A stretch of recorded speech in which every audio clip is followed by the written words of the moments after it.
سلام و درود خدمت رفقای گلم. به جلسه آخر مبانی زیستشناسی خوش اومدید. توی این جلسه میخوایم راجع به 7 تا ویژگی مهم موجودات زنده صحبت کنیم. بچه موجودات زنده، خب شما طبق چیزایی که تا جلسه قبل بهتون توضیح دادم حتما فهمیدید که یعنی چیزی که از سلول تشکیل شده. موجود زنده یعنی سلول. حالا یا از یه دونه سلول تشکیل شده یا چند تا سلول تشکیل شده. اگر تک سلولی باشه که تکلیفش مشخصه، همون یه سلول میشه موجود زنده ما. تمام شده رفت. اما اگر چندین سلول تشکیل شده باشه، اون چند تا سلول در کنارم اول تشکیل بافت میدن، بعد چند تا بافت در کنارم میشن اندام، بعد اندام ها دستگاه رو ایجاد میکنن، بعد دستگاه در کنارم میشن اون فرد پرسلولی ما. پس موجود زنده یعنی سلول. حالا چه تک سلولی باشه چه پرسلولی. خود اون سلول از چی تشکیل شده بود؟ غشا، سیتوپلاست، دی ان ای. حالا نکته که وجود داره اینه، اگر من غشا بریزم توی ظرف، سیتوپلاست بریزم تو اون ظرف، دی ان ای بهش اضافه کنم، بعد با قاشق هم بزنم، آیا تبدیل به موجود زنده و سلول میشه؟ نه. اونا باید طوری کنار هم قرار بگیرن که 7 تا ویژگی خاص توشون پدیدار بشه، که توی این جلسه میخوایم راجع به اون 7 تا ویژگی خاص در واقع صحبت کنیم که با متابولیسم هم شروع میشه. بچه اسما رو اگر براتون عجیبه نترسید، ببینید همون 7 تایی که داخل کتابن هستش: نظم و ترتیب، همیستایی، رشد نمو، فرآیند جذب استفاده از انرژی، تولید مثل، پاسخ به سازش بمید. فقط من به این چون اسمش طولانیه گفتم متابولیسم. همین معنی رو داره، بحث تولید و استفاده از انرژیه. تولید مثل نوشتم تکثیر، همین. اوکی دیگه بقیش اسمشون همین است. خب این روی کتاب درسی. فقط یه نکته اینجا بهتون بگم، نگاه نوشته اینجا جانداران همین 7 چیزی رو با هم دارن. این جمله رو خیلیاتون میدونید که استثناءات زیادی داره. مثلا ممکنه من یه موجود زنده پیدا کنم که این 7 تا 5 تاشو داره، مثلا 2 تاشو نداره ها. ولی نکته که وجود داره اینه که این جمله برای تک تک جانداران صادق نیست. نگفته که همه جانداران همه این 7 تا رو با هم دارن، نمیشه جانداران. منظورش گونه های جاندارانه بچه‌ها. گونه، مثلا گونه انسان همه این 7 تا رو داره، ولی آیا تک تک انسان ها این 7 تا رو دارن؟ نه. همه انسان ها این 7 تا رو ندارن. مثلا بعضی از انسان ها عقیمن، بعضی از انسان ها اصلا به سن بلوغ نرسیدن، در نتیجه توانایی تولید مثل نخواهند داشت این افراد. اما به طور کلی آیا انسان ها، گونه انسان توانایی تولید مثل داره؟ بله، همه گونه ها دارن، وگرنه اصلا بقا نمیتونستن داشته باشن، منقرض میشدن. پس بچه تک تک افراد راجبشون این موضوع الزاما صدق نمیکنه. ما راجب گونه های موجودات زنده صحبت میکنیم. تو کل اون گونه این 7 تا هست. حالا تو افراد اون گونه ممکنه تک و توک تو بعضیش باشه بعضیش نباشه. اوکی، حواستون به این موضوع باشه. خب بریم سراغ این 7 تا. همون فرآیند جذب استفاده از انرژی رو میخوام اینجا صحبت کنم که تحت عنوان متابولیسم مطرحش کردم. ببینید رفقا، کلا موجود زنده یا سلول که تو این باکس میبینید، من اینو انتخاب کنم، این موجود زنده که اینجا میبینید گفتم همون سلول ماست. کلا موجود زنده شنیدی یعنی سلول. این مثل یک تابع میمونه، یه ورودی داره یه خروجی داره، یه چی بهش میدی یه چی به تحویل میده. موجود زنده چیزی که باید بهش تحویل بدی ماده مغذیه. حالا اون میخواد کربوهیدرات باشه، پروتئین باشه، لیپید باشه، هرچی. خب مواد مغذی، حتی آب، مواد معدنی هم مواد مغذی میتونن محسوب بشن. مواد مغذی رو تحویل موجود زنده یعنی سلول میدی، اون میاد از اینا استفاده میکنه طی یک فرایندی به نام تنفس. حالا خودش حوازی و بی‌حوازی داره، تو فصل 5-12 مفصل راجع به این تنفس سلولی صحبت میشه. این سلول میاد طی فرایندی به نام تنفس سلولی، از اون مواد مغذی انرژی تولید میکنه. تموم شده رفت. این میشه فرآیند جذب استفاده از انرژی. حالا چطوری از مواد مغذی مثل کربوهیدرات، مثلا گلوکوز، میاد انرژی میسازه برای ما؟ این میره تو جزئیات تنفس سلولی، مثلا تو قندکاف که 5-12 مطرح میشه. حالا بچه اون انرژی در واقع چه مدل انرژیه؟ بچه انواع اقسام مختلف داریم، مولکول مختلف داریم توی سلول که ازشون به عنوان مولکول پر انرژی میشه یاد کرد. خب انرژی های مختلفی تو سلول وجود داره به شکل مختلف که سلول ازشون استفاده میکنه، اما معروف ترینشون، بیشترینشون، رایج ترینشون، دم دسترینشون ATPه. حتما اسمش رو شنیدید. پس وقتی من میگم ATP یه مدل انرژیه، در واقع رایج ترین انرژی سلولیه. پس ما میخوایم از مواد مغذی به ATP یعنی رایج ترین انرژی سلول برسیم طی فرآیندی به نام تنفس، حالا یا حوازی یا بی حوازی که جزئیات انواع اقسامش تو 5-12 مطرح میشه. این انرژی که به دست اومد یعنی ATP تو کجا به کار میره؟ توی تنفس، یعنی همین نفس که دم و بازدم ما نیاز به ATP داره، انقباض مایچای ما نیاز به ATP داره، راه رفتنمون، گردش خونمون، انقباض قلبمون، اصلا رشد و نمومون، هر اتفاقی تو بدن داره میفته، خب تقریبا هر اتفاقی تو بدن داره میفته، بالاخره مستقیم یا غیر مستقیم به انرژی وابسته است، به ATP وابسته است. باید این ATP، این انرژی باشه که ما بتونیم زنده بمونیم. و برای اینکه این ATP رو بتونیم بسازیم، باید مواد مغذی به هر حال به ما برسه. چیزای دیگه هم مثل اکسیژن اینا نیاز هست که به ما برسه.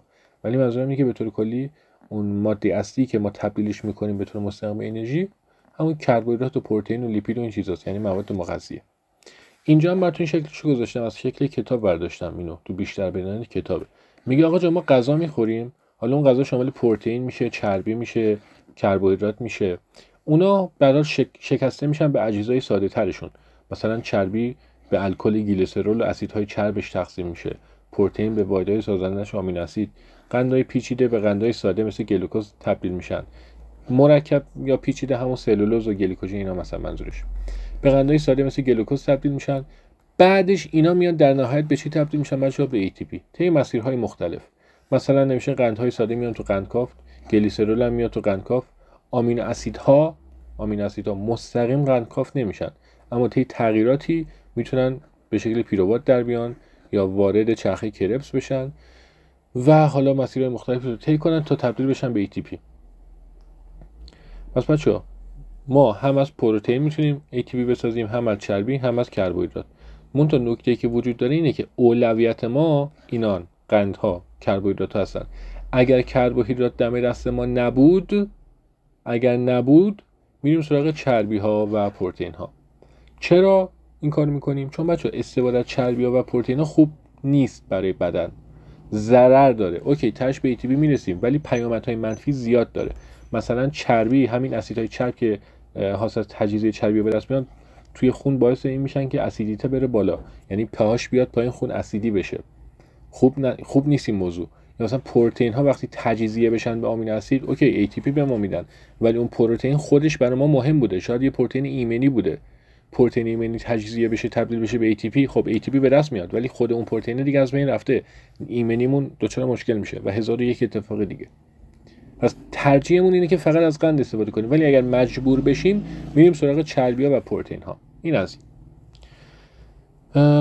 حالا اینکه ATP چه شکلیه توی 1/12 گفتم تو ویدیو قبلی، مفصل توضیح میدم، اما اینجا یه شکل کلی ازش کشیدم که اینجا یه درک ازش داشته باشید. ATP همین چیزی که اینجا میبینید، این ساختار است، از 3 بخش تشکیل شده.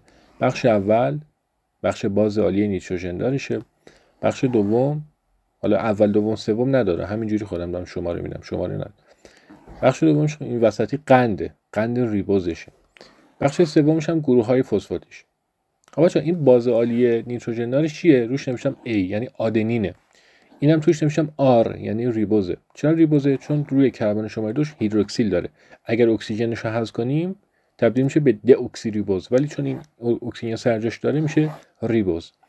خب بچه‌ها ما به ترکیب ریبوز و آدنین میگیم آدنوزین. به ترکیب این قند و این باز 2 حلقه، این یه حلقه است، این 2 حلقه، به ترکیب این باز تک حلقه، در واقع قند تک حلقه و باز 2 حلقه میگیم آدنوزین. این ریبوز، این آدنین، ترکیب میشه آدنوزین. حالا آدنوزین ما با یک گروه فسفات میشه آدنوزین مونوفسفات، با 2 گروه فسفات میشه آدنوزین دی فسفات، با 3 گروه فسفات میشه آدنوزین تیری فسفات. آدنوزین تیری فسفات رو مخفف کنه میشه ATP. نکن ATP، آدنوزین تیری فسفات. پس اسمش از روی ساختارش برداشته شده. حالا چرا بهش میگیم انرژی؟ این کجاش انرژی داره؟ بچه انرژیش، پیوندهای پر انرژیش بین فسفاتاشن. یعنی اگر ما بخوایم از ATP استفاده کنیم، میایم این فسفات اینجا میشکنیم، این جدا میشه، یه انرژی اینجا آزاد میشه، از اون انرژی استفاده میکنیم. یا مثلا این پیوند رو میشکنیم بین فسفات اول و دوم، دوباره برامون انرژی میده. حالا بچه پیوند پر انرژی ما چند تا پیونده؟ 2 تا پیونده، چون کلا 3 تا فسفات داریم، بینشون در مجموع 2 تا پیوند ایجاد شده دیگه، حالت خطی دارن. 3 تا فسفات، در نهایت بینشون 2 تا پیونده. بین این 2 تا پیوند کدوم پیوند پر انرژی تره؟ پیوند بیرونیه بچه. این پیوند بیرونیه بین فسفات 2 و 3 پر انرژی تره نسبت به فسفات 1 و 2. همین ساختار ATP رو در همین حد فعلا بلد باشید کافیه. یه باز داره، یه قند ریبوز داره، یه 3 گروه هم فسفات داره ATP. همین. خب حالا اینکه چطور این به وجود میاد گفتم، از غذا خوردن به این ATP میرسیم. جزئیاتش میشه تنفس سلولی هوازی و بی هوازی که توی 5-12 مطرح شده، اونجا توضیح میده. اما یه سوال، سلول به عنوان موجود زنده چطوری میاد این غذا رو تبدیل میکنه به این ATP؟ خود به خود که غذا تبدیل نمیشه، دکمه نداره که. به کمک یه سری آنزیم، یعنی این مسیرهایی که اینجا نوشته اینا خود به خود اینا آنزیم هایی این کارا رو انجام میدن. حالا آنزیم چیه؟ آنزیم یه مولکوله از جنس 99% پروتئین 1% RNA. یعنی وقتی میگیم آنزیم منظورمون هم پروتئینه، مولکول زیستی پروتئین که از آمینو اسید تشکیل شده. منتها جایگاه فعال داره و برای ما میتونه کارگری کنه، حمالی کنه، یه واکنشی رو سرعتش رو بره بالا. به هر حال عملکرد آنزیمی داره اون پروتئین. مثلا شما از هر 10 تا آنزیمی که تو زندگیتون میبینید 9 تاش از جنس پروتئین، یکیش ممکن از جنس پروتئین نباشه. اون آنزیم از جنس RNA یا ریبوزومال RNA که توی بحث ترجمه و پروتئین سازی نقش داره. تو 2.12 راجبش بحث میکنیم. یعنی 1% آنزیم‌ها از جنس RNA ان، مابقی 99% از جنس پروتئین ان. حواستون باشه RNA خودش نوعی نوکلیک اسید بود. دو تا فلش این بالا داریم به نام کاتابولیسم و آنابولیسم. بچه‌ها اصلا متابولیسم از دو بخش کاتابولیسم و آنابولیسم در واقع تشکیل شده. ما وقتی میاییم گوش بدید مواد مغذی رو مثل این آمینو اسیدهایی که به هم چسبیدن رو، اینا آمینو اسیدن که به هم چسبیدن، خب اینا رو وقتی میایم پیوند بینشون اینجوری میشکافیم، جدا جداش میکنیم، آمینو اسیدها رو تیکه تیکه میکنیم، به اصطلاح داریم کات میزنیم دیگه. قبول داری؟ اینا کن، این یه آمینو اسیده، اینم یه آمینو اسید، اینا به هم وصلن، من میام بینشون کات میزنم، این میشه کاتابولیسم. پس کاتابولیسم یعنی کات زدن و شکستن و تجزیه کردن. مثلا من میام پروتئین رو به آمینو اسیداش تجزیه میکنم تا به ATP تبدیلشون کنم. خب این میشه کاتابولیسم دیگه، دارم کات میزنم، تجزیه میکنم. پس ببین تبدیل مواد مغذی به ATP چون از کات کردن و شکستن اون و تجزیه کردن اون ماده به دست میاد، بهش میگیم کاتابولیسم. اما برعکسش میشه آنابولیسم. آنابولیسم یعنی ساختن و سنتز کردن. یعنی من میام انرژی مصرف میکنم، به زور اینا رو به هم میچسبونم تا زنجیره بشن. وقتی دارم یه زنجیره میسازم، یه ترکیب پیچیده تر میسازم، به اصطلاح دارم در فرآیند آنابولیسم فعالیت میکنم. بچه برای کاتابولیسم وقتی من این چیزی رو میشکنم، خب از توش انرژی آزاد میشه، انرژی به دست میارم. اما برای بحث آنابولیسم وقتی من میخوام یه ماده مغذی بسازم، یه کربوهیدراتی بسازم، یه پروتئینی تولید بکنم، اون موقع انرژی به وجود نمیاد. اتفاقا باید از جیب سلول انرژی مصرف بشه. اوکی؟ پس در آنابولیسم که مواد مغذی ساخته میشن انرژی مصرف میشه، اما در کاتابولیسم که مواد مغذی تجزیه میشن و از بین میرن، عوضش ATP تولید میشه. حواستون به این موضوع باشه. این انرژی هم که به دست میاد بخشش به عنوان گرما از دست میره. یعنی اینجوری نیستش که همش 100% بهره وری بشه و ازش استفاده بشه. نه، بخش از این انرژی تولید شده طی فرآیند متابولیسم به هر حال به شکل گرما از دست میرود. اینا همش متن کتابه که من اینجا براتون کامل توضیح دادم. بحث دوم تولید مثل یا تکثیره. بچه‌ها تولید مثل یا تکثیر به دو روش میتونه انجام میشه. یکی غیر جنسی، یکی جنسیه. بچه‌ها جزئیات زیادی داره، استثناءات زیادی داره، موضوعات زیادی داره بحث تکثیر و تولید مثل توی دنیای واقعی. یعنی اگر من میخوام از روی دنیای واقعی و چیزی که واقعا داره تو طبیعت اتفاق میفته دسته‌بندی کنم، خیلی پیچیده تر از این چیزی میشه که اینجا من نوشتم. ساده سازی شدهش در حد فهم کتاب درسی این میشه که تازه زیادم هست. یه خورده زوم بک کنم. ببینید با غیر جنسی شروع میکنیم. تولید مثل غیر جنسی یعنی چی؟ جنسی یعنی چی؟ اصلا فرق اینا چیه؟ بچه غیر جنسی یعنی ما توش چیزی به نام گامت تولید نمیکنیم. خب گامت یعنی سلول جنسی. اما توی تکثیر جنسی ما داریم سلول جنسی یا به اصطلاح گامت تولید میکنیم. پس هر تولید مثلی که به کمک تولید گامت بود میشه جنسی. اما اگر هیچ گامتی در کار نبود، خب گامت نداره دیگه، جنسی نیست، غیر جنسیه. به همین سادگی. سلولی به نام سلول جنسی توش نقش نداره تو تولید مثل غیر جنسی. پس چطوریه که تولید مثل انجام میشه؟ وقتی سلول جنسی به وجود نیاد، وقتی هیچ گامتی وجود نداشته باشه، خب چطوری یک فرزند قراره به وجود بیاد؟ سوال. این غیر جنسی چطوری اتفاق میفته؟ من گفتم برای گیاهان این شکلیه، برای قارچ این شکلی، برای باکتری جانور. برای هر کدوم جدا گفتم. ببین با گیاهان شروع کنیم. توی فصل 8 مفصل راجع به تولید مثل گیاهی صحبت میشه، انواع اقسامش. تکثیر گیاهان هم به شکل جنسی انجام میشه هم غیر جنسی. ببین گیاهان هم جنسی دارن هم غیر جنسی. اما بحث غیر جنسیشون اینجا مطرحه. بعضی از گیاهان که میخوان غیر جنسی تکثیر شن چطور این کار میکنن؟ یا در ذاتشون این قضیه وجود داره، یعنی به شکل طبیعی و نچرال میتونن به شکل غیر جنسی تکثیر بشن، یا نه بعضی از گیاهان نمیتونن همینجوری خود به خودی غیر جنسی و طبیعی تکثیر بشن. انسانها دستکاریشون میکنن که سریع تکثیر بشن و تعدادشون بره بالا به شکل غیر جنسی. اون میشه مصنوعی، غیر طبیعی. پس تکثیر غیر جنسی طبیعی یعنی خود گیاه خودشو داره زیاد میکنه، اما مصنوعی یعنی داره به دست انسان تکثیر میشه. حالا تو هر دو حالت غیر جنسی ها بحثی نداریم، ولی طبیعی توسط خود گیاه، مصنوعی به کمک انسان.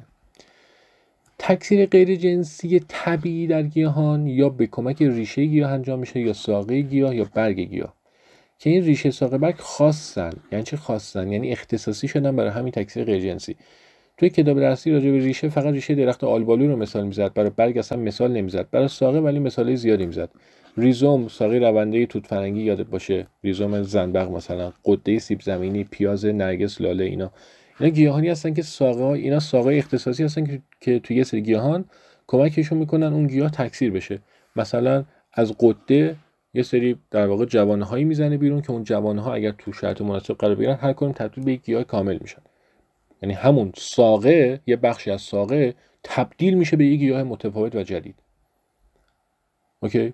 متفاوت منظورم مستقل، وگرنه این گیاه مادریش خواهد بود. من اینجا نوشتم که فرزندی که طی تکثیر غیر جنسی پدید میاد الزاماً در واقع کل ماده وراثتیش رو از مادرش میگیره، یعنی همون یه والدش میگیره، در نتیجه مشابه والدش خواهد شد در اکثر موارد، چون فقط یه والد نقش داره در تولیدش تو تکثیر غیر جنسی. مسئولیش هم اینه که انسان‌ها میان قلمه زنی میکنن، پیوند زنی میکنن، خوابانیدن رو انجام میدن، یا از فنی به نام فن کشت بافت استفاده میکنن که اینا جزئیات زیادی دارن، تو همون 8 راجع بهشون صحبت میکنیم. خلاصه یا به دست انسان به شکل مصنوعی یا به توسط خودش به شکل طبیعی میتونه به شکل غیر جنسی تکثیر بشه گیاه. اما قارچ ها میتونن غیر جنسی تکثیر بشن. بله، ما یه قارچ تکسلولی به نام مخمر داریم که به شکل جوان زنی تکثیر میشه. جزئیاتش تو کتاب هست؟ نه نیست. فقط بدونید که آقا یه قارچی داریم که میتونه این حرکت رو بزنه، همین. خب باکتریا داستانش چیه؟ باکتری ها بچه‌ها اصلا معروف ترین روش تکثیر غیر جنسی برای باکتریاست. مثلا نگاه کن، این یه باکتریه، یه سلول تکسلولیه که باکتری همشون تکسلولی هم پروکاریوتن. این از وسط نصف میشه، دو تا اینجوری میشه. همین شد. یعنی از وسط قشنگ نصف میشه دو تا. این میشه ساده ترین روش تکثیر به شکل غیر جنسی. بهش میگن تقسیم دو تا، یعنی از وسط میشه دو تا، نصف میشه دو تا. هم جانورها، خب شاید بگی جانورها که غیر جنسی تکثیر نمیشن، ولی میشن. مثالایی براشون داریم. هم در واقع مثالی زیادی داریم، ولی میتونیم به هیدر اشاره کنیم.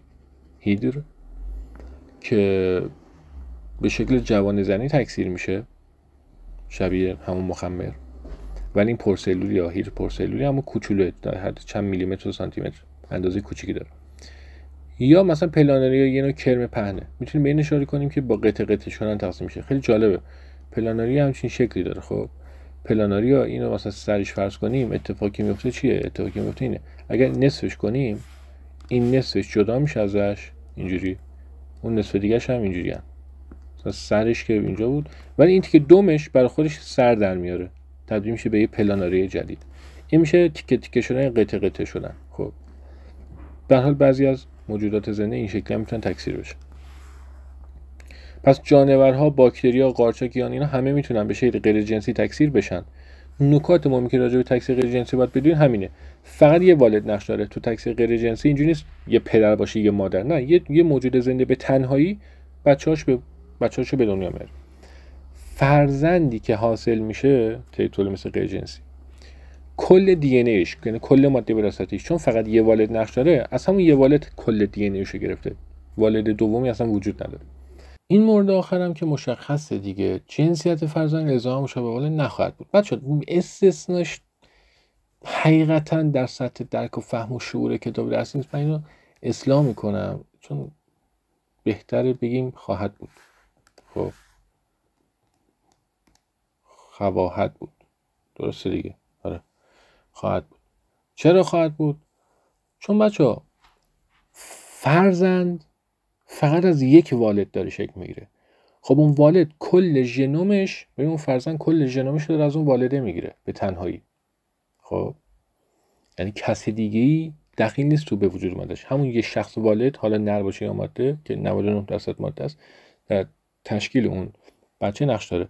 چون یه دونه والد فقط نقش داره، هر چی ژن به اون بچه میرسه از همون یه والده. پس اون والده نر باشه نر میشه، ماده باشه ماده میشه بچهش. پس جنسیت فرزند الزاما مشابه همون والدش خواهد بود. اما اول نمیشه بودم نخواهد بود، داستانش خود پیچیده است، مثالش تو کتاب نیست. مثلا یه سری از موجودات هستن جنسیتشون رو اصلا محیط تعیین میکنه، یعنی مثلا مادره ممکنه، والده ممکنه نر یا ماده باشه، فرزند تحت شرایط حالا محیطی خاصش جنسیتش متفاوت از مادر میشه. میگم تعیین جنسیت همیشه اینجوری نیست بر اساس ژنوم باشه. خب ولی اون خب میگم در سطح کتاب نیست، پس ما اینو همچنان اینجوری بگیم بهتره که جنسیت فرزند در تکثیر غیر جنسی الزاما مشابه والد خواهد بود. اینو بگیرید بهتره، تمام. اما بحث تکثیر جنسی، بچه‌ها وقتی یه نفر میخواد جنسی تولید کنه یعنی باید گامت تولید کنه. حالا یا به تنهایی این کارو میکنه یا دو نفر در کنار هم میان در تشکیل یک فرزند نقش ایفا میکنن. پس بچه‌ها برای تولید یک زاده یا یک والد به تنهایی نقش ایفا میکنه یا دو والد در کنار. اما بچه‌ها تو غیر جنسی همش تک والدی بود، کل تکثیر غیر جنسی تک والدیه. اما جنسی خودش تک والدی داره، دو والدی داره. اوکی، پس بچه تک والدی فقط برای غیر جنسی نیست، جنسی هم میتونن تک والدی باشن. مثلا توی بحث هرمافرودیت ما تک والدی رو میبینیم. هرمافرودیت یعنی در واقع موجود زنده‌ای که دارای دستگاه تولید مثلی نر و دستگاه تولید مثلی ماده به طور همزمانه. خب یعنی هم اندام نر داره هم اندام ماده، هم اینو داره هم اونو داره، یعنی هر دو تو بدنش همزمان وجود داره. در نتیجه میاد چیکار میکنه؟ با خود لقاحی زیگوت تشکیل میده و اون زیگوت، اون یافت تخم تبدیل میشه به فرزندش. خود لقاحی یعنی خودشو باردار میکنه. خب هر دو دستگاه رو داره دیگه، از این استفاده میکنه رو اون خودشو باردار، به همین سادگی. مثال داریم تو کتاب ازش؟ بله داریم. تو فصل 7 11 قسمت گفتار 4 بحث میکنه. بکرزایی چیه داستانش؟ بکرزایی خیلی موضوع جالب تریه نسبت به هرمافرودیت. بکرزایی اینه که آقا دیگه یه جنسه. خب مثلا فقط دستگاه تولید مثلی ماده رو داره، یعنی نر نیست، ماده است یارو. اما همین ماده که گامت ماده هم تولید میکنه، همین گامت ماده بدون لقاح با گامت نر تبدیل میشه به بچه. خیلی جالبه. تخمک که همون گامت ماده است بدون لقاح با حالا گامت نر یا اسپرم، صرفا با میتوز زدن تبدیل میشه به این موجود زنده. حالا اون گامت ما یعنی تخمک ما یا مستقیما بدون هیچ گونه تغییر در ماده وراثتیش میتوز میده، مثل اتفاقی که توی تولید زنبور عسل نر میفته که ملکه تخمکش مستقیم با میتوز تبدیل میشه به زنبور نر. خب یا نه اول یه دو برابر شدن فامتنها رخ میده، عدد کروموزومیش دیپلوید میشه مثلا، بعدش با میتوز جاندار ایجاد میکنه که این دو مرحله بودن این موضوع بکسایی توی مثلا انواعی از مارها دیده میشن. پس بچه‌ها کسی که گوش بدید، کسی که طی بکسایی به وجود میاد میتونه مثل مادرش دیپلوید باشه، عدد کروموزومیش مثل مادرش باشه، یا نصف مادرش.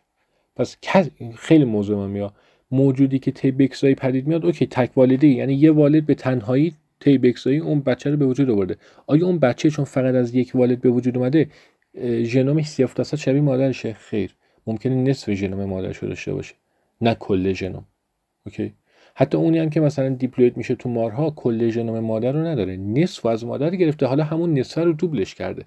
متوجه شد چی میگم؟ حالا جزئیاتش رو تو فصل 7 11 هم گفتار 4 توضیح میدم، اینجا بیشتر از این توضیح بدم وقتتون الکی گرفته میشه. فقط مثالاشو بدونید. آقا تک والدی میشه هرمافرودیت بکسایی، مفهوم هر کدوم چیه؟ این هر دو اندامو داره، خودشو بارور میکنه. بکسایی یعنی نه ماده است به تنهایی، گامت ماده میده، اون گامت ماده دیگه نمیره با گامت نر بخواد لقاح بده، لقاح رخ نمیده. بکسایی یعنی بدون لقاح، صرفا با همون میتوز تخمک موجود زنده به وجود میاد. همین. اما بحث تولمس جنسی دو والدی که خب مشخصاً واضح‌ترین نوع تولمسی که ما میشناسیم دیگه، دو تا والد نر ماده میان در کنار هم آمیزش میکنن، آمیزش جنسی میکنن، گامت نر توسط والد نر، گامت ماده توسط والد ماده تولید میشه، اینا با هم میچسبن و لقاح میدن و این لقاح حاصل میشه یک عدد زیگوت یا یاخته تخم که اون با میتوزهای متوالی که میده تبدیل میشه به یک موجود زنده جدید. اون موجود زنده چون از دو والد شکل گرفته، ویژگیاش، دی‌ان‌ایش، خب ژنومش، نصفش از والد نرش اومده، نصف دیگه‌ش از والد ماده، یعنی نصفش از پدرش، نصفش از مادرش. نکته جالبی که وجود داره بچه‌ها اینه که هرمافرودیتی که گفتم تو تک والدی نقش داره، تو دو والدی هم نقش داره. مگه میشه؟ آره.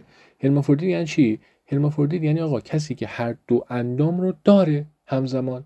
حالا اوکی، تو تک والدی چون هر دو اندامو داشت خودشو بارور میکرد. اما تو دو والدی یعنی چی؟ یعنی دو تا هرمافرودیت میان کنار هم، جفتشون چون هر دو اندامو دارن، میدونی چیکار میکنن؟ مثلا شماره 1 داریم، شماره 2 جاندار هرمافرودیت شماره 1، جاندار هرمافرودیت شماره 2. این جاندار شماره 1 جاندار شماره 2 رو بارور میکنه. بعد جاندار شماره 2 جاندار شماره 1 رو بارور میکنه. یعنی چی؟ یعنی جاندار شماره 1 هم توانایی بارور کردن داشت، هم توانایی باردار شدن داشت. چرا؟ چون هر دو اندام رو داشت. واسه همین بهش میگن هرمافرودیت. مثلا تو کرم خاکی این اتفاق میفته. شکلش هم تو کتاب هست. دو والدی تک جنسی چیه؟ خب هرمافرودیت یعنی چی؟ یعنی هر دو جنس اندام هر دو جنس توش هست. تک جنسی یعنی نه، یعنی حالت سالم عادی نرمال خودمون. مثلا یک انسان نر فقط اندام نر داره و یک انسان ماده فقط اندام جنس مادر طبیعتا داره. یعنی تک جنس دیگه آقا. یک شخص به تنهایی همزمان اندام دو جنسی نداره. این تک جنس. حالا یا نر اون جنسه یا ماده است. خارج از این دو حالت نیست. اون نره یاخته جنسی نر ایجاد میکنه، لقبش اسپرمه. اون ماده یاخته جنسی ماده ایجاد میکنه، لقبش تخمک. این دوتا با هم میچسبن، لقاح میدن. این لقاح حاصلش میشه چی؟ یاخته به نام زیگوت که اون زیگوت تقسیم و تکثیر میشه و در نهایت موجود زنده پدید میاد. که میگم موجود زنده وقتی این شکلی پدید میاد، نصف محتواشو از نر گرفته، نصف محتواشو از ماده. محتوای ماده ژنتیکیش منظورم. یعنی کاملا شبیه مادر یا پدرش نیست، نصف یعنی 50-50 شبیهشون. این هم از انواع روش‌های تکثیر. یه کلیاتی ازش تو ذهنتون باشه خوبه که آقا موجودات زنده چطوری زیاد میشن. خب به روش‌های جنسی و غیر جنسی زیاد میشن که اینجا یه اشارات ریزی بهشون کردیم. این دومین ویژگی موجودات بود. موجودات برای بقا مجبورن تکثیر بشن که منقرض نشن، حالا به این روشایی که توضیح دادم. بعد هر موجود زنده‌ای هم برای اینکه زنده بمونه باید انرژی تولید کنه. طی متابولیسم گفتم چه شکلی این کار انجام میده. جزئیاتش 5-12. اینا ویژگی موجوداتن، موجودات زنده که تو موجودات غیر زنده دیده نمیشه. مثلا سنگ انرژی تولید نمیکنه یا مثلا تکثیر نمیشه، یهو دوتا نمیشه چون موجود زنده نیست، سنگ غیر زنده است. فرق موجود زنده با غیر زنده این 7 ویژگیه که دو تاشو گفتیم، 5 تاش مونده. این دوتا اصلیاش بود، 5 تا دیگه زیر 10 دقیقه تمام تقریبا. ببینید هومئوستازی یا همیستایی داستانش چیه؟ تعریفش رو توی یه خط نوشتم. مقاومت در برابر تغییرات شرایط محیطی جهت پایدار نگه داشتن وضعیت درونی.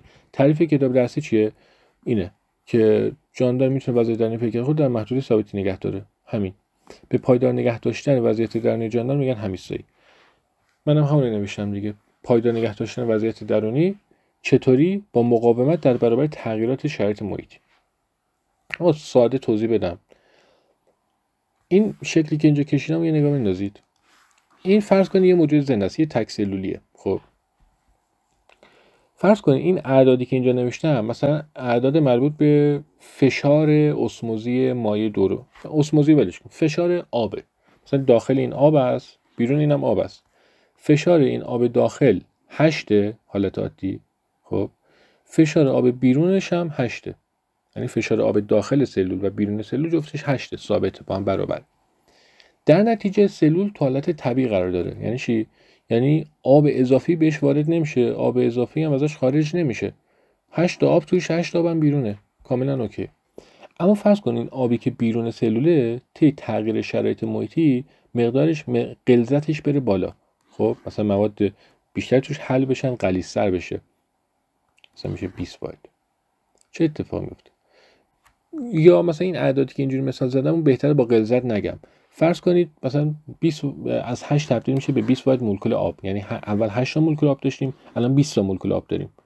یعنی 12 تا مولکول آب اضافه کردیم به اطراف این سلول. اتفاقی که میفته چیه؟ اینه که چون این 8 شده 20 و داخل همون 8 مونده، مقدار آب بیرون نسبت به مقدار آب درون خب بیشتر شده. همیشه ماده، حالا هر ماده مولکول دوست داره از جایی که زیاده بره جایی که کمه. خب الان این بیرون بیشتر شده، 20 واحد شده. پس یه مقدارش طبق فلزی که زدم میره داخل و این عدد 8 رو میبره بالا طبق فلزی که زدم. مثلا 8 رو میبره 14. اوکی 6 واحد مثلا آب میاد اینجا. میاد داخل از بیرون. بچه‌ها یه نکته، آب تو حالت طبیعی چقدر بود تو سلول؟ 8 تا 8 واحد بود. این عددا مثالی هستن که متوجه بشید داستان چقدر. 8 واحد حالت عادیشه، ولی الان شده 14 واحد. چرا شده 14 واحد؟ چون از بیرون 6 تا اومده. چرا از بیرون 6 تا اومده؟ چون بیرون شرایطش تغییر کرده، از 8 رفته 20 زیاد شده، واسه همین یه مقدارش لیز خورده اومده این داخل. خب بچه‌ها این سلول نمیتونه 14 تا آب تو خودش تحمل کنه، نهایت همون 8 تا رو بتونه تحمل کنه. اندازه طبیعیش 8 واحد آبه. پس بعد اون مقدار آب اضافی که بهش وارد شده رو خارج کنه، یعنی اون 6 تایی که اومده رو اینجوری اون 6 تا رو بفرسته بیرون تا دوباره چی بشه؟ برگرده به همون 8 واحد. به این کاری که این سلول کرد میگیم همیستایی. یعنی شرایط محیطی تغییر کرد، آب اضافه اومد توش، اشکال نداره، اینم میاد یه سازوکاری رو فراهم میکنه که اون آب اضافه رو دفع کنه تا برگرده به همون حالت طبیعی. ببین پایدار نگه میداره وضعیت درونیشو. یهو رفت 14 رو 14 قفل نمیشه، سریع برمیگردونه تو حالت 8 که طبیعی شه. یعنی مقاومت میکنه در برابرش تغییر شرایط محیطی. شرایط محیطی شد 20، آیا این نباید بشه 14 و 20؟ نه، مقاومت میکنه و خودش رو برمیگردونه به شماره 8. این مقاومت برای ثابت نگه داشتن یا بهتر بگم پایدار نگه داشتن وضعیت درونی میشه همیستایی. مثالاش آب بدن انسان خب وقتی بره بالا، دفع دادن پشت بنا میره بالا. شما بردار یه گالون مثلا 2 لیتر آب بخور، یه ساعت بعد میبینی که آقا میزان دفع داده بیشتر شده. طبیعی هم هست، آب بدن تو یه رنج نرمال باید باشه، بیش از حد نباید آب مصرف کرد.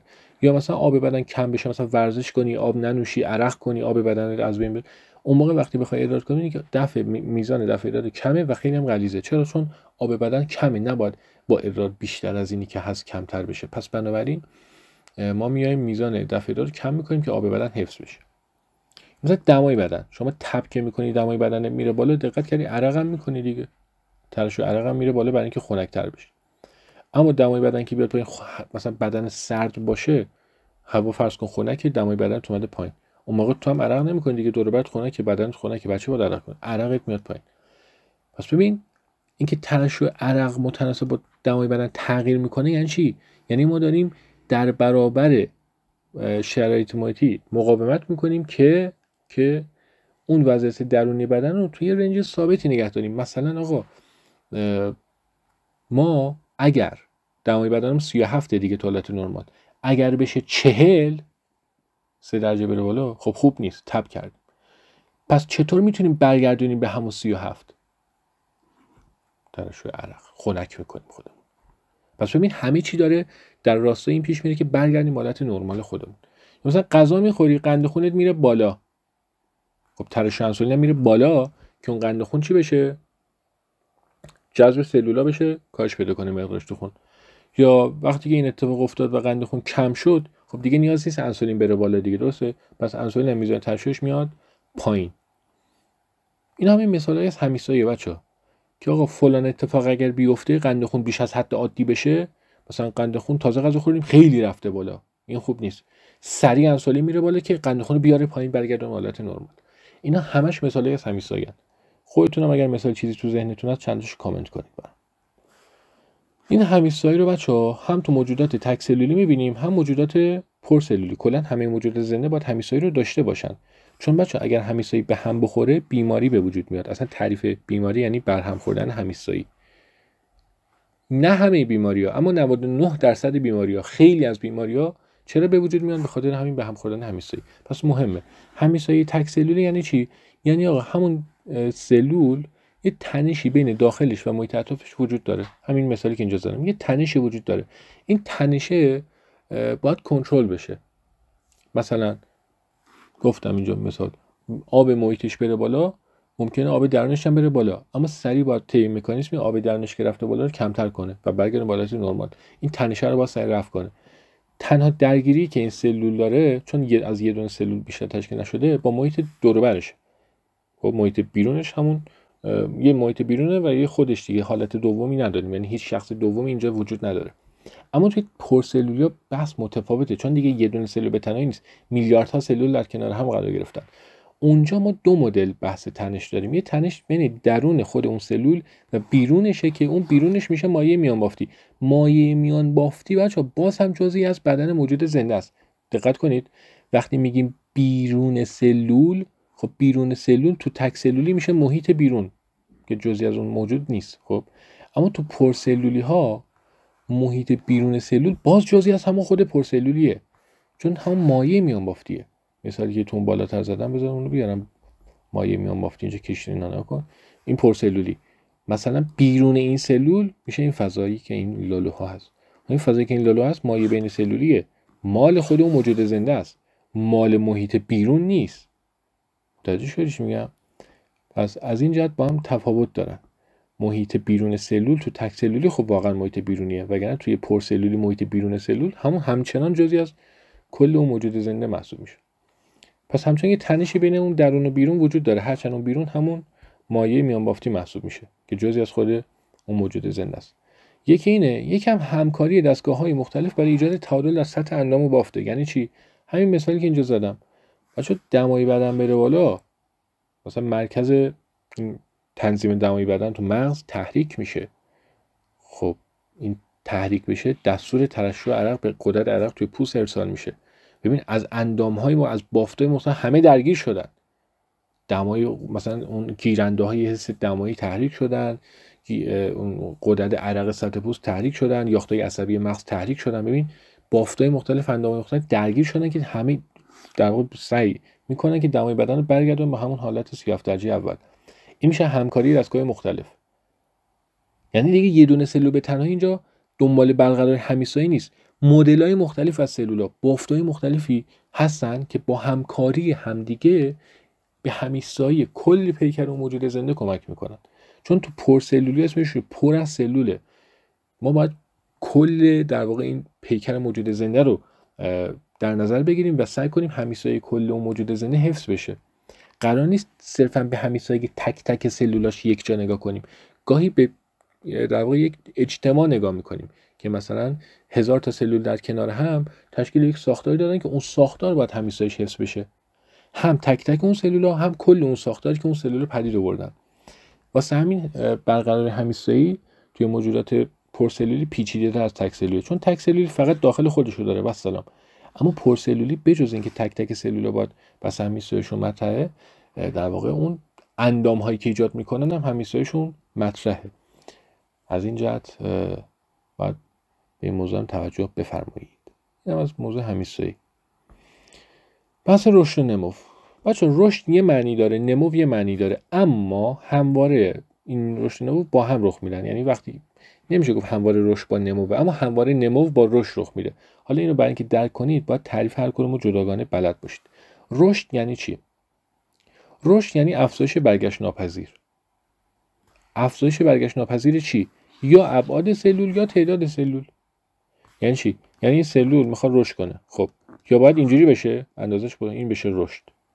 منتها میشه برگشت ناپذیر، یعنی نباید اینجوری بزرگ بشه که بتونه برگرده به حالت اولش. نه، این برگشت پذیر نیست، نمیتونه برگرده. اگر برای همیشه بزرگ شد و تمام شد این میشه رشد.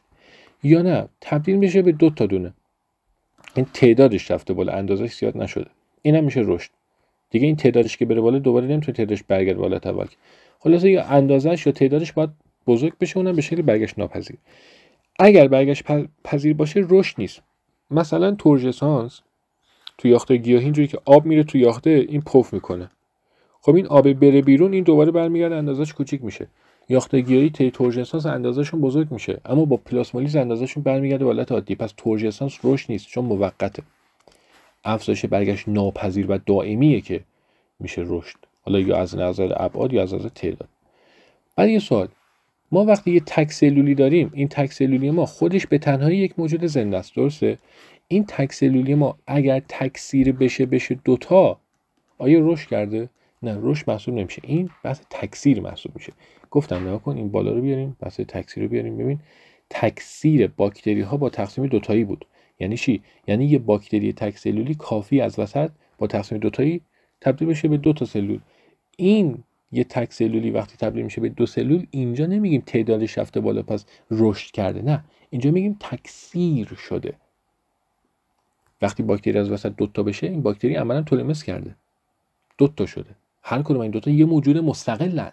ببین این باکتری وقتی 2 تا شده، این یه باکتری، این یه باکتری دیگه است، برای جدا هم زندگی میکنن، بخشی از یک موجود واحد نیستن. واسه همین دیگه رشد محسوب نمیشه، تکثیر محسوب میشه. اما اگر برای پرسلولی باشه بله رشد محسوب میشه، چون پرسلولی ها خب از میلیاردها سلول تشکیل شدن. حالا اون یه دونه سلول توشون دوتا بشه، همچنان اون دوتا مال اون موجود زنده جدا نیستن که. واسه همین بحث افزایش برگشت ناپذیر تعداد سلول فقط برای پرسلولی ها مطرحه، نه تک سلولی ها. نمو چیه داستانش؟ نمو یعنی ورود به مرحله جدید از زندگی، یعنی اتفاقی بیفته تو موجود زنده که قبلا نیفتاده بوده، یعنی چیزی برای اولین بار تو موجود زنده پدیدار بشه. مثلا یه گیاهی تا الان از وقتی که به وجود اومده گل نداده، این گلدهی گیاهان برای اولین بار میشه نمو، یعنی ورود کرد به مرحله گلدهی برای اولین بار. خب قبلا چیزی به نام گل اصلا توش وجود نداشت، اما الان داره، یعنی یه تغییر بنیادی تو این میشه نمو، به وجود اومدن گل بر اولین بار میشه. یا مثلا دست و پا در آوردن جنین که از اول دست و پا نداره، همون جوانه های دست و پا یعنی نمو اون جنین و تشکیل دست و پا توی اون جنین برای اولین بار. خب ما هر روز که دست و پا در نمیاریم، یه بار دست و پا در میاریم، حالا اون دست و پای ما به مرور رشد میکنه، بزرگتر میشه، ولی اولین باری که به وجود اومد به اصطلاح میگیم نمو کرده، یعنی چیزی که قبلا نبوده و الان هست. چیزی که قبلا نبوده و تازه برای اولین بار خلق شده اون میشه نمو.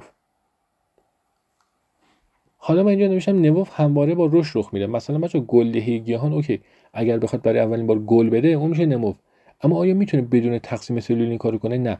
خب برای اینکه اون گل برای اولین بار به وجود بیاد و نمو کنه، خب باید یه سری سلول تقسیم بشن که اون گل رو به وجود بیارن دیگه. خب گفتم تقسیم سلولام چیه؟ رشده. پس عملا نمو داره همراه با رشد اتفاق میفته. یا مثلا آقا دست و پا به وجود اومد، اوکی، یه بار دست و پا به وجود اومد و نمو میگیم اتفاق افتاد، ولی اون دست و پا مگه با تقسیم سلولی همراه نیست؟ مگه اندازه سلولا تغییر نمیکنه برای افزایش اندازه این دست و پا؟ هم تعداد میره بالا، هم اندازه سلولا به هر حال افزایش پیدا میکنه به مقداری. پس ببینید ما هر وقت نمو داریم، از اون ور دقت کنیم تقسیم سلولی هم داریم، چون نمو وقتی میخواد رخ بده تقسیم سلولی براش لازمه، به اصطلاح میگیم نمو همراه با تکثیر سلولاست به شکل برگشت ناپذیر که خودش رشد بود. پس نمو همراه با رشده، اما همیشه رشد همراه به نمو نیست. چرا؟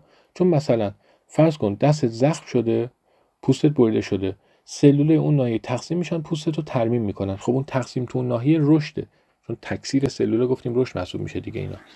اما نمو که نیستش که. خب تو پوستت مجدد رشد کرده، اما برای اولین بار که پوست تو بدن تو شکل نگرفته، پوست تو داشتی، الان پوست ترمیم شده، پس نمو محسوب نمیشه، چون چیز جدیدی اتفاق نیفتاده، صرفا رشده. پس ما رشد گاهی داریم ولی نمو نداریم، اما هر وقت نمو داریم رشد هم داریم. اینو فقط بفهمی کافی. موضوع بعدی بحث پاسخ به محیط و سازش با محیطه که با یه مثال اینجا براتون جا انداختم. موضوع آخرم نظم و ترتیب.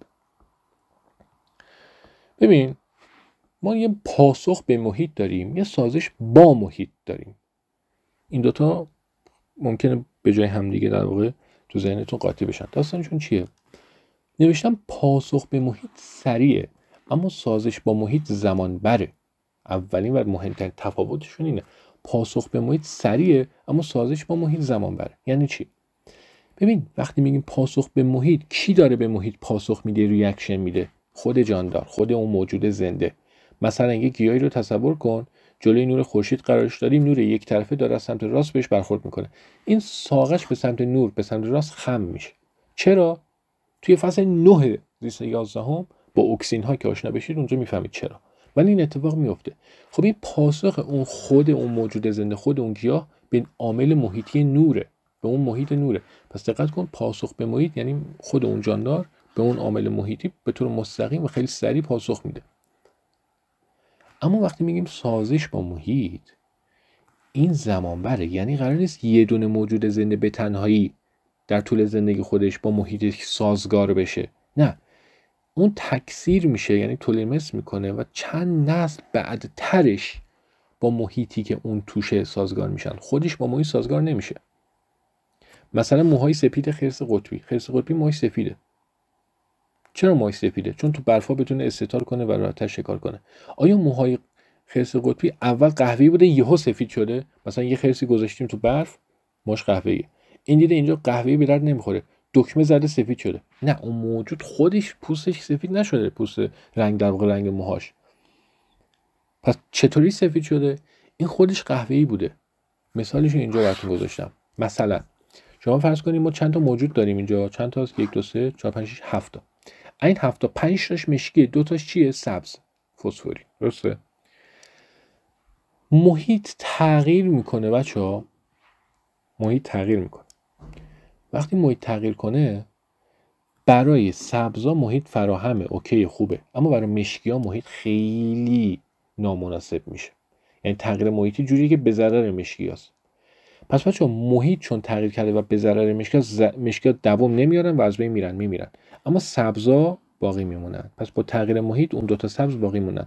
حالا زمان میگذره و با گذر زمان این سبزا چی میشن؟ تولمس میکنن، تکثیر میشن و تعدادشون میشه همون 7 تا. این نسل اوله، این نسل دومه. چه فرقی دارن؟ هر دوتاشون که 7 تان. آها، این سیاها سبز شدن. این غلط این حرف. چرا؟ چون سیاها سبز نشدن، مشکی ها سبز نشدن، مشکی ها مردن، حذف شدن. مشکی سبز نشده، مشکی حذف شده. این سبزا هن که زیاد شدن. ببین، خود مشکی سبز نشده، مشکی مرده، حالا اون سبز زیاد شده. متوجه شد؟ موهای سفید خرس قطبی هم همینه، خرسای قهوه‌ای مردن، تک و توک سفید که بینشون بود اونا زیاد شدن. چند نسل گذشته مثلا 1000 تا خرس اونجا بوده، 2 تاش سفید بوده، 900 نبوده، 8 تاش قهوه‌ای. همه قهوه‌ای‌ها مردن، اون سفیدا تکثیر شدن. چند نسل بعد دیگه همه خرس‌ها اونجا سفید شدن، چون سفیدا سازگارتر بودن. این میشه انتخاب طبیعی. انتخاب طبیعی فرد رو تغییر نمیده. تو 4-12 بحث می‌کنیم. انتخاب طبیعی نمیگه تو سیاهی الان محیط برات خوب نیست پس سبز شو. نخیر، تو سیاهی پس حذف شو. تغییر نداریم برای فرد، تغییر برای جمعیته، اونم طی چند نسل بعد. انتخاب طبیعی یعنی انتخاب افراد سازگارتر با محیط و حذف ناسازگارها. ناسازگار حذف میشه، ضعیف حذف میشه، اون قوی و سازگار با محیط باقی میمونه. تمام.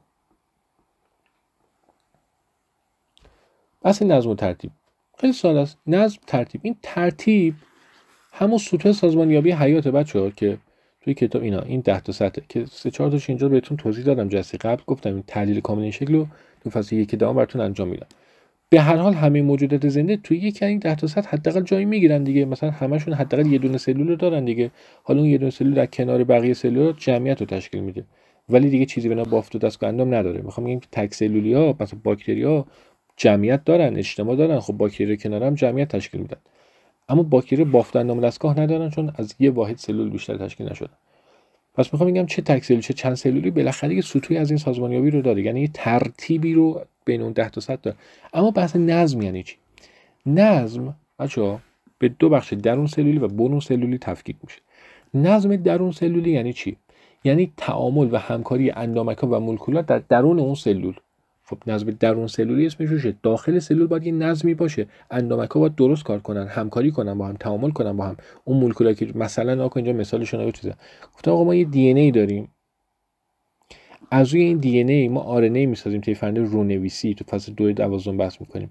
بعد اون رونویسی ترجمه میشه، تبدیل میشه به پروتئین که اونم تو 2-12 بحث میکنیم. بعد اون پروتئین عملکرد آنزیمی از خودش بروز میده و کمیکال ریاکشن، یعنی واکنش شیمیایی تو سلول اتفاق میفته. پس من برای اینکه واکنش شیمیایی توی سلول رو بتونم انجام بدم، باید بین دی ان ای و آر ان ای و پروتئین و اینا یه تعامل و همکاری وجود داشته باشه. اینا هر کدوم به هر حال توی یه سری اندامک‌ها و ساختارهای قرار دارن، یه سری مولکول‌ها میان روی اینا کار میکنن. ببین اینا همش تعامل، نظمه. یه نظم درون سلولی باید وجود داشته باشه که اینا در کنار همین تعامل‌ها رو بکنن تا سلول بتونه در واقع به زندگیش ادامه بده. این نظم درون سلولیه. ما برون سلول یعنی چی؟ یعنی بیرون سلول هم باید یه نظمی باشه. بین کیا؟ بین خود سلوله. ببین این یه سلوله، اینم یه سلوله، این داخلش نظم خودشو داره، اینم داخلش نظم خودشو داره، اما این دوتا بینشون هم باید یه نظمی وجود داشته باشه. آها، این میشه نظم بین سلولی، برون سلولی به اصطلاح. اون نظم چطوری اتفاق میفته؟ اون تعامل و همکاری بین سلول‌های مختلف چطوری اتفاق میفته؟ یا به شکل شیمیایی یا به شکل عصبی. این شیمیاییش میشه هورمونی. تو فصل اصلا 4-11 در واقع صحبت میشه در موردش. ارتباط عصبی هم میشه همون بحث نورون ها که تو فصل 1-11 راجبش صحبت میشه. پس ما با ارتباط شیمیایی و با ارتباط عصبی بیرون سلول ها بینشون کانکشن و ارتباط برقرار میکنیم که بتونن با همدیگه حرف بزنن. این سلول بگه تو اون یکی سلول حالت چطوره؟ خوبی؟ چیزی نیاز داری؟ نداری؟ چه دور و بر چه خبره؟ این سلول باید از حال هم خبردار باشن. چرا؟ چون موجود پرسلولی از میلیاردها سلول تشکیل شده. اگر هر کدوم این سلول بخوان ساز مخالف خودشون رو بزنن، تجزیه میشه جاندار. اینا همه با هم باید در تعامل باشن، هوای همو داشته باشن. که این هوای همو داشتن به شکل شیمیایی و عصبی اتفاق میفته که گفتم کجا راجبش قرار صحبت کنیم. پس نظم دارن، هم درون سلول هم بیرون سلول بینشون این نظم وجود داره. ترتیبم که گفتم اشاره به اون سطوح سازمانیابی حیات داره، اون 10 تا 100. این حیات با این تنیس زشت، با این ته. موجود زنده، اینم که اون اول جلسه بهتون گفتم، موجود زنده شنیدی بگو سلول. حالا اون موجود زنده که از سلول تشکیل شده یا از یه دونه سلول یا از چندین سلول، و خود اون سلول که این موجود زنده رو ساخته از غشا، سیتوپلاست و دی ان ای تشکیل شده. البته نه فقط این سه تا طوری کنار هم قرار گرفتن که 7 ویژگی به این موجود زنده یعنی سلول دادن. اون 7 ویژگی یکیش همین نظم و ترتیب است، یکیش این پاسخ به محیط است، یکیش این سازش با محیط است، یکیش این رشد و نمو بود، یکیش این همیستایی بود، یکیش تکثیره بود، یکیش متابولیسم بود. این 7 اینا. بعد بچه‌ها یه نکته‌ای که اینجا می‌خواستم بهش اشاره کنم اینه، پاسخ به محیط که میگیم قرار نیست هر موجودی به هر محرکی پاسخ بده. مثلا ما انسان‌ها یه سری محرکات اصلا دریافت نمی‌کنیم. چشم ما مثلا نور مریض رو می‌بینه ولی مثلا امواج فرابنفش رو نمی‌بینه، فروسرخ رو نمی‌بینه. پس چشم ما وقتی نور فروسرخ می‌خوره بهش اصلا پاسخی به اون نور نمیده، یعنی چیزی اصلا پردازش و درک تو مغزمون نمی‌کنه که بخوایم مثلا نسبت بهش ریاکشن بدیم. پس محرکه ممکنه باشه ولی ما نسبت بهش ممکنه ریاکشن نتونیم بدیم. چرا؟ چون رومون اثر نداره. پس هر موجود زنده‌ای به هر محرکی پاسخ نمیده، ولی اون محرکایی که روش تاثیر میذارن بله میتونه نسبت بهش پاسخ بده. قصه ما به پایان رسید و مبانی ما هم تمام شد. از جلسه بعدی وارد مباحث تخصصی تر میشیم، تحلیل شکل و توضیح مباحث پیچیده و رفع ابهام هایی که به هر حال مطرح هستش. موضوعات مبهمی که تو کتاب هستن و مطرح هستن و براتون رفع ابهام خواهم کرد. شکل‌های مهم کتاب درسی هم کامل تحلیل میکنم خدمتتون، تو چنل قرار میدم، ازشون استفاده کنید و لذت ببرید. اگر این مبانی رو کامل دیدید و این صدای منو الان دارید تو این لحظات میشنوید، بهتون قول میدم که یکی از در واقع بالاترین درصداتون توی آزمون‌های کنکورتون قطع به یقین درصد زیستتون خواهد بود. اینو همینجا بهتون قول میدم. کسی که این مبانی رو کامل تا اینجا دیده زیستشو قطع به یقین بالا خواهد زد، بالاتر از تمام درس‌های دیگه‌اش. اینو بهتون قول میدم. موفق و مؤید باشید تا ویدیو بعدی. خدا نگهدارتون.